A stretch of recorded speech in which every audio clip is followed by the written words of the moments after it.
So we need to talk about Lord of the Rings on the far right. So please do some engagement or else no one's gonna see. Now, I love Lord of the Rings, which is why I really hate that people like Elon Musk are trying to use it to whip up support for a civil war in the United Kingdom. And yes, that's a real sentence I just said. Yes, for more than a year, the sometimes richest man in the world has become obsessed with trying to push regime change in the United Kingdom to get some sort of far-right government in power. And yesterday, he posted this above a video of a man being murdered in the United Kingdom and pinned it to his profile. When Tolkien wrote about the hobbits, he was referring to the gentle folk of the English shires who don't realize the horrors that take place far away. They were able to live their lives in peace and tranquility, but only because they were protected by the hard men of Gondor. What happened to the nice men who brutally murdered while walking his dog will happen to all of England if the tide of illegal immigration is not turned. It is time for the English to ally with the hard men like Tommy Robinson and fight for their survival, or they shall surely all die. Because if that's your takeaway from Lord of the Rings, you clearly didn't understand the basics of Lord of the Rings. So let's demolish some of these talking points then. 1. Elon Musk does not understand the Shire or the point of the Shire in Lord of the Rings. Now, there's many reasons for this, but the main one is that it's just not included in the movies. They do not include the second half of the entire Shire plot. Instead, our heroes get to come home and everything is nice and happy. Because the final battle of the War of the Ring doesn't happen in Mordor or Gondor or Rohan. It happens far away to the northwest, all the way in the Shire. Because in the books, unfortunately, evil has not only followed them home, it has beaten them there. Saruman survives his imprisonment in Orthanc and manages to go to the Shire many months earlier, rallying bandits and ruffians to his side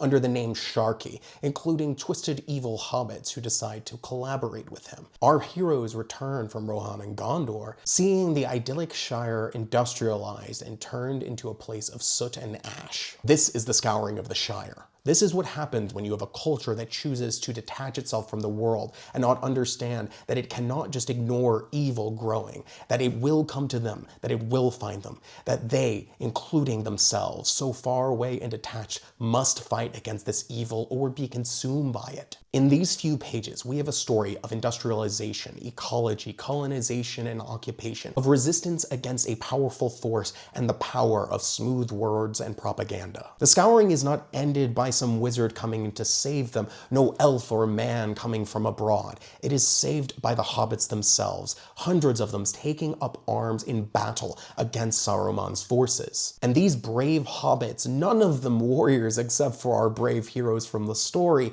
take up battle and win, and they take the fallen wizard as prisoner. And instead of giving him death, as we might feel is deserved, after all of the many evils he's inflicted upon our heroes and also the many peoples of Middle-earth, instead, Frodo Baggins and the hobbits give him mercy.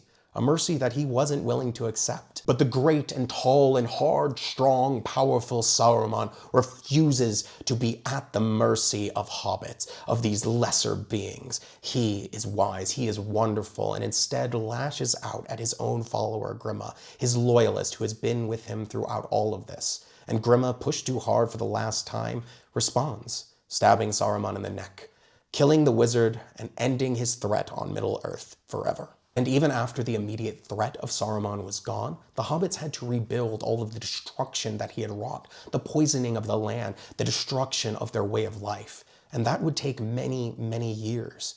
There was no escaping the War of the Ring for the hobbits or any of the peoples of Middle-earth. It spanned across the continent and further. And this is a message that Tolkien reinforces repeatedly in the Legendarium, that you cannot just hide away from great evil. It will eventually come to you. 2, and yeah, remember this is about Elon Musk, they were able to live their lives in peace and tranquility, but only because they were protected by the hard men of Gondor, they meaning the hobbits of the Shire. Now, ignoring the fact that the Shire wasn't established until the middle of the Third Age of Middle-earth, when Gondor was already Gondor and also Arnor had already fallen, we're just going to get to the straight geography of the situation. Gondor is here and the Shire is all the way over here. There's a lot of A lot of space in between those things. Further, if you read Lord of the Rings, you'd be aware that the Shire was protected by the Dunedain of the North, the Elves of Lindon, and also Gandalf the Grey himself, especially during several important times.